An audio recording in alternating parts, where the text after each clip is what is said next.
Hello friends, നമസ്കാരം. നമ്മുടെ Kerala T V സീരിയലിലേക്ക് എല്ലാവർക്കും സ്വാഗതം. അങ്ങനെ തൻ്റെ മകളോട് ഇനിയും സച്ചിന് എന്തിനാണ് ഇങ്ങനെ ചുമക്കുന്നത്, സച്ചിന് ഉപേക്ഷിച്ചൂടെ എന്ന് ചോദിച്ചു കഴിഞ്ഞപ്പോഴേക്കും അമ്മയുടെ കൈയൊക്കെ തട്ടിമാറ്റി മകൾ അവിടെ നിന്ന് പോവുക. കാരണം സച്ചിനെ ഉപേക്ഷിക്കാൻ ഒരിക്കലും ശീതളിന് കഴിയില്ല എന്ന് ആ ഒരു പ്രവൃത്തി കൊണ്ട് നമ്മുടെ സുമിത്രയ്ക്ക് മനസ്സിലായി. സുമിത്ര ഇങ്ങനെ ആകെ വിഷമിച്ചിരിക്കുവാണ്.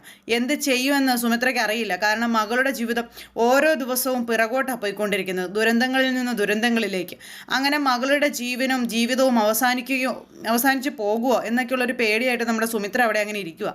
ഈ സമയത്താണ് ജീവിച്ചിരിക്കുന്ന ചേച്ചിയെ ജീവനോടെ കൊന്നതിൻ്റെ പ്രതിഫലം പറ്റാനായിട്ട് ദീപു രഞ്ജിതയുടെ മുന്നിൽ ചെല്ലുന്നത്. പക്ഷേ രഞ്ജിതയുടെ മുന്നിൽ ഒരു രീതിയിലും ദീപുവിന് അങ്ങോട്ട് കടന്നു കയറാനായിട്ട് പറ്റുന്നില്ല. കാരണം എല്ലാ അടവും പഠിച്ചവളാണല്ലോ രഞ്ജിത. അപ്പം രഞ്ജിതയുടെ ആ ഒരു ധൈര്യത്തിന് മുന്നിൽ ഇങ്ങനെ പിടിച്ചു നിൽക്കാൻ കഴിയാതെ ലാസ്റ്റ് അനിരുദ്ധിൻ്റെ കഥ എടുത്തിടുകയാണ് ദീപു. അനിരുദ്ധ് വന്നാൽ എന്ത് ചെയ്യും, അനിരുദ്ധ് അങ്ങനെ ചെയ്താൽ എന്ത് ചെയ്യും, ഇങ്ങനെ ചെയ്താൽ എന്ത് ചെയ്യും. അപ്പോൾ പറഞ്ഞു പേടിപ്പിക്കല്ലേ, ഒരു കാരണവശാലും അനിരുദ്ധ് ഈ നാട്ടിലേക്ക് വരില്ലെന്നും അനിരുദ്ധ് ഈ നാട്ടിലേക്ക് വരാൻ സാധ്യതയില്ലെന്നുള്ള കാര്യങ്ങൾ നമ്മുടെ രഞ്ജിത പറയുമ്പം, എന്നാൽ രഞ്ജിത നിനക്ക് തെറ്റിപ്പോയെന്ന് പറഞ്ഞു ദീപു. അവൻ ഈ നാട്ടിലേക്ക് വരികയും ചെയ്തു, അവൻ എന്നെ വന്ന് കാണുകയും ചെയ്തെന്ന് പറഞ്ഞു. അത് കേട്ടപ്പോഴേക്ക് രഞ്ജിത ഞെട്ടിപ്പോയി. അപ്പോൾ സുമിത്രയുടെ മകൻ ഇവിടെ എത്തി. അധികം താമസിയാതെ സുമിത്രയെക്കുറിച്ചുള്ള കാര്യങ്ങളെല്ലാം അവൻ അറിയും.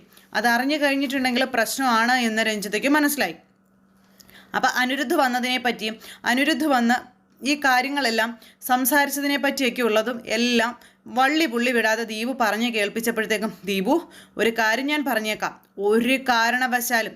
ഒരു കാരണവശാലും സുമിത്ര ജീവനോടെ ഉണ്ടെന്നുള്ള കാര്യം അനിരുദ്ധ അറിയാൻ പാടില്ല. അനിരുദ്ധ അത് അറിഞ്ഞു കഴിഞ്ഞാൽ കാര്യങ്ങളെല്ലാം കൈവിട്ടു പോകും. ഞാൻ പറയാതെ തന്നെ തനിക്ക് അറിയാമല്ലോ, തനിക്ക് എത്ര കാശ് വേണമെങ്കിലും ഞാൻ തരാം. പക്ഷേ ഒരു കാരണവശാലും അനിരുദ്ധ സത്യങ്ങൾ അറിയാൻ പാടില്ലെന്ന് പറഞ്ഞു. അപ്പോൾ എന്നോട് മാന്യമായി പെരുമാറി എനിക്ക് തരാനുള്ളത് തന്ന് എന്നെ പ്രീതിപ്പെടുത്തിയാൽ രഞ്ജിതേ, നിനക്കൊരു കുഴപ്പവും വരില്ല, നീ എന്നും സേഫായിരിക്കും. മറിച്ച് എന്നെ എങ്ങാനും ചതിക്കാനാണ് നിൻ്റെ പ്ലാനെങ്കിലേ ഒരു കാരണവശാലും നിന്നെ രക്ഷപ്പെടാൻ ഞാൻ അനുവദിക്കില്ല. അനിരുദ്ധിനോട് സത്യങ്ങളെല്ലാം ഞാൻ തുറന്നു പറഞ്ഞിരിക്കും. അതിന് യാതൊരു സംശയമില്ലാത്ത കാര്യമാണ്. എന്നെ വെല്ലുവിളിക്കാറൊന്നും ആയിട്ടില്ല രഞ്ജിതേ. നീ ഇന്ന് ഇവിടെ നിൽക്കുന്നുണ്ടെങ്കിൽ അതിൻ്റെ പ്രധാന കാരണം ഈ ഞാനാണ്. അത് മറന്നുകൊണ്ട് നീ പ്രവർത്തിച്ചാൽ നിൻ്റെ ഈ നിൽപ്പ് പെരുവഴിയിലാക്കാനും എനിക്കറിയാമെന്ന് പറഞ്ഞു. എൻ്റെ ഈ നാവിൻ തുമ്പത്താണ് നിൻ്റെ ഈ സർവ്വ സൗഭാഗ്യങ്ങളും നിൽക്കുന്നതെന്നുള്ള കാര്യം നിനക്ക് ഓർമ്മ വേണമെന്നും പറഞ്ഞു. അങ്ങനെ അതൊക്കെ ദീപ് പറഞ്ഞു കഴിഞ്ഞപ്പോഴേക്കും രഞ്ജിത കുറച്ചങ്ങ് ഒതുങ്ങി. എന്നിട്ട് രഞ്ജിത പറഞ്ഞു, താൻ ഇങ്ങനെയൊന്നും സംസാരിക്കരുത്, തനിക്ക് പൈസ ഞാൻ തരാം എന്നൊക്കെ പറഞ്ഞ് ഒരു അവധിയും കൂടെ വെച്ചിട്ട് രഞ്ജിത ഈ ദീപുവിനെ പറഞ്ഞു വിടുക. അപ്പോൾ പെട്ടെന്ന് ഇപ്പം എൻ്റെ കയ്യിൽ 10 ലക്ഷം രൂപ എടുത്ത് തരാനില്ല എന്നും പറഞ്ഞ് ഒരു 2 ലക്ഷം രൂപ കയ്യിലേക്ക് കൊടുത്തു. ബാക്കി ഞാൻ പിന്നെ തരാമെന്നും പറഞ്ഞു. അങ്ങനെ രഞ്ജിത കൊടുത്ത പൈസയായിട്ട് നമ്മുടെ ദീപു 2 ദിവസം എന്ന് പറഞ്ഞാൽ 2 ദിവസം, അതിനപ്പുറം പോകരുതെന്നും പറഞ്ഞു പോവുക. അങ്ങനെ ഈ പൈസയായിട്ട് നമ്മുടെ ദീപു അവിടെ നിന്ന് പോകുന്ന സമയത്ത് അരവിന്ദൻ അങ്ങോട്ടേക്ക് വന്നു. അപ്പോൾ അരവിന്ദൻ വന്നു കഴിഞ്ഞപ്പം ദീപു അല്ലയാ പോയത്, ദീപു എന്തിനാ വന്നത്, എന്താ അവൻ പറഞ്ഞതെന്നുള്ള കാര്യങ്ങൾ ചോദിക്കുക രഞ്ജിതയോട്. അപ്പോൾ രഞ്ജിതയോട് ഈ കാര്യം ചോദിച്ചപ്പോൾ രഞ്ജിത പറഞ്ഞു, കാര്യങ്ങളെല്ലാം ആകെ വിഷമത്തിലാണ്. കാരണം അനിരുദ്ധ് നാട്ടിലെത്തിയിട്ടുണ്ടെന്നാണ് ദീപു പറഞ്ഞതെന്നുള്ള കാര്യം പറയുമ്പോൾ, ഈശ്വര, ഇനി അതും പണിയാണോ?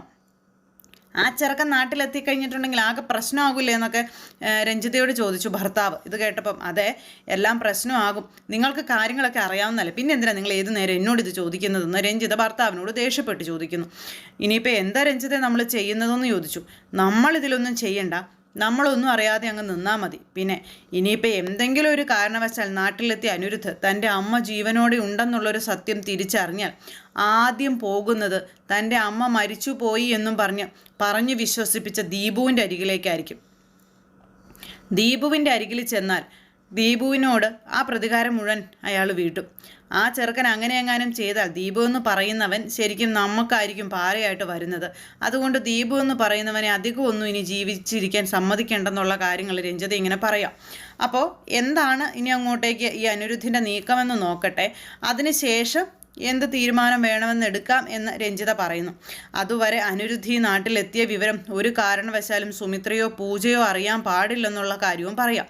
അപ്പോൾ പൂജ അറിഞ്ഞാലും പ്രശ്നമാണല്ലോ, അതുകൊണ്ട് അത് വളരെ സൂക്ഷ്മതയോടുകൂടി കൈകാര്യം ചെയ്യണമെന്നും ഭർത്താവിനോട് പറഞ്ഞപ്പം, എല്ലാം ഞാൻ ഏറ്റെന്ന് പറഞ്ഞു അരവിന്ദ്. നിങ്ങൾ ഏക്കുന്നതൊക്കെ കണക്കാ, അത് അറിയാവുന്നത് കൊണ്ടാണ് പറഞ്ഞത്. മര്യാദയ്ക്ക് ഞാൻ പറഞ്ഞ കാര്യങ്ങൾ മാത്രം ചെയ്താൽ മതി എന്നും പറഞ്ഞ് രഞ്ജിത ഇങ്ങനെ പേടിപ്പിക്കുക അരവിന്ദനെ. എന്നെ അത്രയ്ക്ക് കുറച്ച് കാണേണ്ട കാര്യമൊന്നുമില്ല. ഞാനേ ചെയ്യില്ലെന്ന് പറഞ്ഞാൽ ചെയ്യില്ല, അത് ഇവൾക്കറിയാവോ എന്നും പറഞ്ഞുകൊണ്ട് ഇങ്ങനെ അവിടെ നിന്നിട്ട് സ്വയം പറഞ്ഞുകൊണ്ട് നിൽക്കുക കേട്ടോ. അങ്ങനെ അവർ തമ്മിലുള്ള സംസാരമൊക്കെ അവിടെ ഇങ്ങനെ സംഭവിച്ചുകൊണ്ടിരിക്കുന്നു. ഇതേ സമയത്ത് ഓഫീസിൽ പൂജ വൈകുന്നേരം അപ്പുവിൻ്റെ കൂടെ പോകാനായിട്ട് വേഗം ജോലിയും കാര്യങ്ങളൊക്കെ തീർക്കുക. അപ്പോൾ ഇത് പങ്കജിന് അറിയാമല്ലോ. പങ്കജ് മാക്സിമം വന്നിട്ട് പൂജയ്ക്കുള്ള പണി ഇങ്ങനെ കൊടുത്തുകൊണ്ടിരിക്കുക, പൂജ അവിടെ നിന്ന് ഇറക്കാതിരിക്കാൻ വേണ്ടിയിട്ട്. പൂജയ്ക്ക് ഇങ്ങനെ ഹാർഡ് വർക്കുകൾ കൊടുത്തുകൊണ്ടേ ഇരിക്കുന്നത്, അത് ചെയ്യണം ഇത് ചെയ്യണം, അതൊക്കെ വളരെ നാക്കിനാണ് ചെന്നതെന്ന് പറഞ്ഞ് ചെയ്യിക്കുന്നത്. ഇപ്പോൾ ടൈം പോകണം, അപ്പു വരുമ്പം പൂജയ്ക്ക് പോകാൻ കഴിയരുത്, അതാണ് പുള്ളിക്കാരൻ്റെ ഉദ്ദേശം. നിന്നെ ഇന്ന് അവൻ്റെ കൂടെ ഞാൻ വിടാപിടിയെന്നും പറഞ്ഞുകൊണ്ട് അവിടുത്തെ പണികളായ പണികളും മുഴുവൻ പാവം പൂജയെ കൊണ്ട് ചെയ്യിക്കുന്നു. അങ്ങനെ ആ ഒരു കഥയും കാര്യങ്ങളും അവിടെ നടക്കുന്നു. ഇതേ സമയത്ത് അവിടെ അനിരുദ്ധും അതുപോലെ അനന്യയും തമ്മിലുള്ള ഒരു പിണക്കങ്ങളൊക്കെ മാറ്റാനായിട്ട് സ്വരമോള് അതിന് പറ്റുന്നതും പറ്റാത്തതുമായിട്ടുള്ള എല്ലാ പണികളും എടുക്കുക. കൊച്ചിങ്ങനെ ഇവരുടെ കാര്യത്തിൽ കൂടെ നിന്ന് ഓരോന്ന് ചെയ്യിക്കുന്നത് കാണുമ്പോൾ പ്രേമയ്ക്ക് അതിനകത്തേക്ക് കയറാനായിട്ടുള്ള അവസരം കൊച്ചു കൊടുക്കുന്നില്ല. കാരണം ഇവരെ തമ്മിൽ തല്ലിക്കാനുള്ളൊരു അവസരം പ്രേമയ്ക്ക് കിട്ടുന്നില്ല. അങ്ങനെ ആ ഒരു ഇത് ഇങ്ങനെ കൊച്ചു ഓരോന്ന് ചെയ്തുകൊണ്ടിരിക്കുന്നു. ലാസ്റ്റ് കിടക്കുന്ന സമയമായി കഴിഞ്ഞപ്പോഴേക്കും ബെഡ്റൂമിലേക്ക് അച്ഛനെയും അമ്മയും വിളിച്ച് അടുത്തിരുത്തി കുഞ്ഞിങ്ങനെ തൻ്റെ സന്തോഷം അല്ലെങ്കിൽ കുഞ്ഞിൻ്റെ ആ കുഞ്ഞു മനസ്സിലെ ആഗ്രഹങ്ങളൊക്കെ ഇങ്ങനെ പറയുന്നു. എന്നിട്ട് രണ്ടുപേരും കൂടെ കുഞ്ഞിൻ്റെ രണ്ട് കവളത്ത് ഒരു ഉമ്മ കൊടുക്കാനൊക്കെ ഇങ്ങനെ പറഞ്ഞപ്പോഴേക്കും രണ്ടുപേരും കൂടെ ഉമ്മ കൊടുക്കാൻ തയ്യാറായി ചെല്ലുകയും കൊച്ചു കുഞ്ഞങ്ങ് പോയപ്പോഴേക്കും അനിരുദ്ധിൻ്റെയും അനന്യയുടെയും തല തമ്മിൽ കൂട്ടിയിടിച്ചു. അന്നേരം എന്നും പറഞ്ഞു ഇവരിങ്ങനെ ഇരിക്കാം. എടി കള്ളി, നീ ഞങ്ങളെ പറ്റിച്ചതാണല്ലേ എന്നൊക്കെ ചോദിച്ചുകൊണ്ട് ഇവരിങ്ങനെ അതൊക്കെ പറയുന്നുണ്ട് കേട്ടോ. അങ്ങനെ ഇവരുടെ ആ ഒരു എന്താ പറയുന്ന ഒരു അകലത്തിൽ ഇരുന്നു കൊണ്ടുള്ളൊരു സ്നേഹം ഉണ്ടല്ലോ, ആ ഒരു ഇതാണ് രണ്ടുപേരും കൂടി. അങ്ങനെ അവരുടെ ആ ഒരു ഇണക്കവും പിണക്കവും സ്നേഹവും ഇതെല്ലാം കണ്ടാണ്ടാണ് അച്ഛനും അമ്മയും കൂടെ, അതായത് വിശ്വനാഥനും അതുപോലെ തന്നെ പ്രേമയും കൂടി അങ്ങോട്ടേക്ക് വരുന്നത്. ഇത് കണ്ടു കഴിഞ്ഞപ്പോഴേക്കും പ്രേമയ്ക്ക് കലിപ്പങ്ങ് കയറി. പ്രേമ അന്നേരത്തേക്കും ഇതെന്താ ഇത്, നിങ്ങൾ രണ്ടുപേരും എന്താ ഈ മുറിയിൽ വന്നേ, അനന്യ വന്നേ എന്നും പറഞ്ഞുകൊണ്ട് ഇങ്ങനെ വിളിക്കുമ്പോൾ മമ്മീനെ എന്തിനാ അമ്മമ്മ കൊണ്ടുപോകുന്നത്, മമ്മി ഈ മുറിയിലാണെന്ന് പറഞ്ഞു. മമ്മി ഈ മുറിയിലോ? അതെ. ഇത് നിൻ്റെ ഡാഡിയുടെ മുറിയല്ലേ, ഇവിടെ എന്തിനാണ് നിൻ്റെ മമ്മി ഇരിക്കുന്നതെന്ന് ചോദിച്ചു. അതെന്താ അമ്മമ്മ അങ്ങനെ പറഞ്ഞത്, ഇവിടെയാണ് ഞാനും എൻ്റെ ഡാഡിയും ഉറങ്ങാൻ പോകുന്നത്, അതുകൊണ്ട് തന്നെ എൻ്റെ മമ്മിയും ഇന്ന് ഇവിടെ തന്നെ ഉറങ്ങിയാൽ മതിയെന്ന് സ്വരമോള് തറപ്പിച്ചു പറഞ്ഞു. ഇത് കേട്ട് കഴിഞ്ഞപ്പോഴേക്കും അനന്യയും അതുപോലെ അനിരുദ്ധം അങ്ങോട്ടും ഇങ്ങോട്ടും നോക്കുക കേട്ടോ. ആ സമയത്ത് പ്രേമ പെണ്ണേ ഒരു കാര്യം ഞാൻ പറഞ്ഞേക്കാം, കൊച്ചാണ്, അതിനനുസരിച്ച് നിന്നാൽ മതി, നീ എല്ലാ കാര്യങ്ങളും തീരുമാനിക്കുന്നത് ഈ വീട്ടിലുള്ളവരാണെന്നൊക്കെ പറഞ്ഞ് കുഞ്ഞിനെ ഇങ്ങനെ ആക്കി പറയുമ്പം വിശ്വനാഥൻ പറഞ്ഞു, എന്താ പ്രേമ ഇത്, കൊച്ചു കുഞ്ഞല്ലേ അവളോട് നീ ഇങ്ങനെ റഫായിട്ട് സംസാരിക്കാൻ കൊള്ളാവോ, അവളുടെ ആഗ്രഹമല്ലേ അത് അങ്ങനെ തന്നെ നടത്തട്ടെ എന്ന്. ഇത് കേട്ടപ്പോഴേക്കും വിശ്വനാഥനെ പ്രേമ ഒരു നോട്ടം, നീ എന്നെ നോക്കി പേടിപ്പിക്കാനൊന്നും പറഞ്ഞതല്ല, കുഞ്ഞിൻ്റെ മനസ്സ് വിഷമിപ്പിക്കരുത്, ഞാൻ അത്രേ പറഞ്ഞുള്ളൂ, മോളെ നീ മുറി കിടന്നാൽ മതിയെന്നും പറഞ്ഞുകൊണ്ട് വിശ്വനാഥനും പറഞ്ഞു. ദേ പിന്നെയും പ്രേമയ്ക്ക് പണി. പ്രേമ ഇങ്ങനെ നാണം കേട്ട് അവിടെ നിന്ന് പോണു. കുറേ അവിടെ കിടന്ന് അതൊക്കെ പറഞ്ഞു, ആരും മൈൻഡ് ചെയ്യാത്തത് കൊണ്ട് പ്രേമ അങ്ങ് പോയി. എന്തായാലും ഇത് കഴിഞ്ഞപ്പോഴേക്കും അനന്യയും അനിരുദ്ധും ഒരു ബെഡ്റൂമിലായി ഇങ്ങനെ കിടക്കാനുള്ളത്. അപ്പോൾ ഇങ്ങനെ നോക്കിയിരിക്കാതെ നിങ്ങൾ കിടക്കെന്നും പറഞ്ഞുകൊണ്ട് സ്വരമോൾ ഇങ്ങനെ പറയാട്ടോ. അങ്ങനെ സ്വരമോൾ അത് പറയുമ്പോൾ സ്വരമോളോട് ഇവർക്ക് ഭയങ്കര ഒരു ഇഷ്ടവും കാര്യങ്ങളൊക്കെ ഉണ്ടല്ലോ. അപ്പോൾ കുഞ്ഞ് പറയുന്ന കാര്യങ്ങൾ അതങ്ങനെ തന്നെ കേൾക്കാം. എന്നിട്ട് കുഞ്ഞ് നടുക്ക് കിടക്കുന്നു, അച്ഛനും അമ്മയും അപ്പുറയും ഇപ്പുറയും കിടക്കുന്നു.